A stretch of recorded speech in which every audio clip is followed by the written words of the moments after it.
जब लोग मुर्दे को कब्र में दफना कर जाते हैं तो दो खौफनाक शक्ल वाले फरिश्ते जमीन को चीरते हुए कब्र में दाखिल होते हैं। हदीस में आता है कि ये फरिश्ते मुनकर नकीर हैं। इन दोनों फरिश्तों के लंबे लंबे दांत, खौफनाक सियाह और नीली आंखें और लंबे सियाह बाल होते हैं। ये दोनों फरिश्ते इंसान के सामने उसके एमाल के मुताबिक जाहिर होते हैं।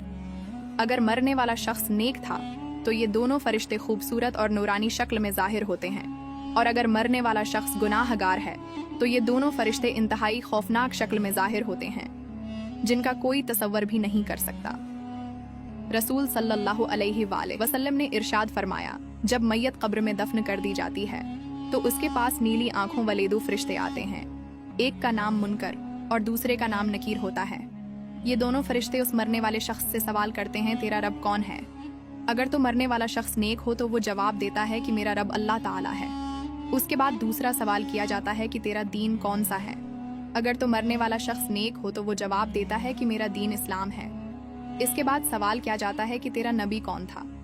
अगर तो मरने वाला शख्स नेक हो तो वो जवाब देता है कि रसूल सल्लल्लाहु अलैहि वसल्लम मेरे नबी हैं। इसके बाद उस नेक शख्स की कब्र को 70 हाथ वसी कर दिया जाता है और उसकी कब्र में जन्नत की खिड़की को खोल दिया जाता है।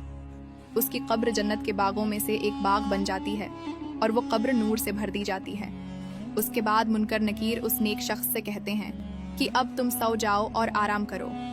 उस वक्त वो नेक शख्स मुनकर नकीर से कहता है कि मैं अपने घर वालों के पास जाना चाहता हूँ ताकि मैं उनको अपने अच्छे अंजाम का बता सकूं। तो उस वक्त मुनकर नकीर में से एक फरिश्ता उस शख्स से कहता है कि नहीं, अब तुम दुनिया में वापस नहीं जा सकते। आप तुम ऐसे शख्स की तरह सो जाओ कि जिसे कोई नहीं जगा सकता सिवाय अल्लाह के।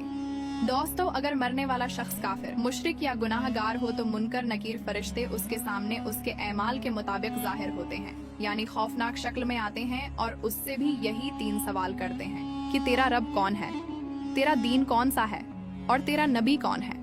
अगर तो मरने वाला शख्स काफिर, मुशरिक या गुनाहगार होता है तो वो इन सवालों के जवाब में कहता है कि मुझे उसके बारे में कुछ इल्म नहीं। इसके बाद जमीन को हुक्म दिया जाता है कि वो आपस में मिल जाए, यहाँ तक कि इस मरने वाले शख्स की पसलियां एक दूसरे के अंदर पेवस्त होकर टूट जाती हैं और उस शख्स की कब्र में जहन्नम की खिड़की को खोल दिया जाता है और उसकी कब्र को जहन्नम के गढ़ों में से एक गढ़ा बना दिया जाता है, यहाँ तक कि ये शख्स कयामत तक इसी अजाब में मुब्तला रहेगा।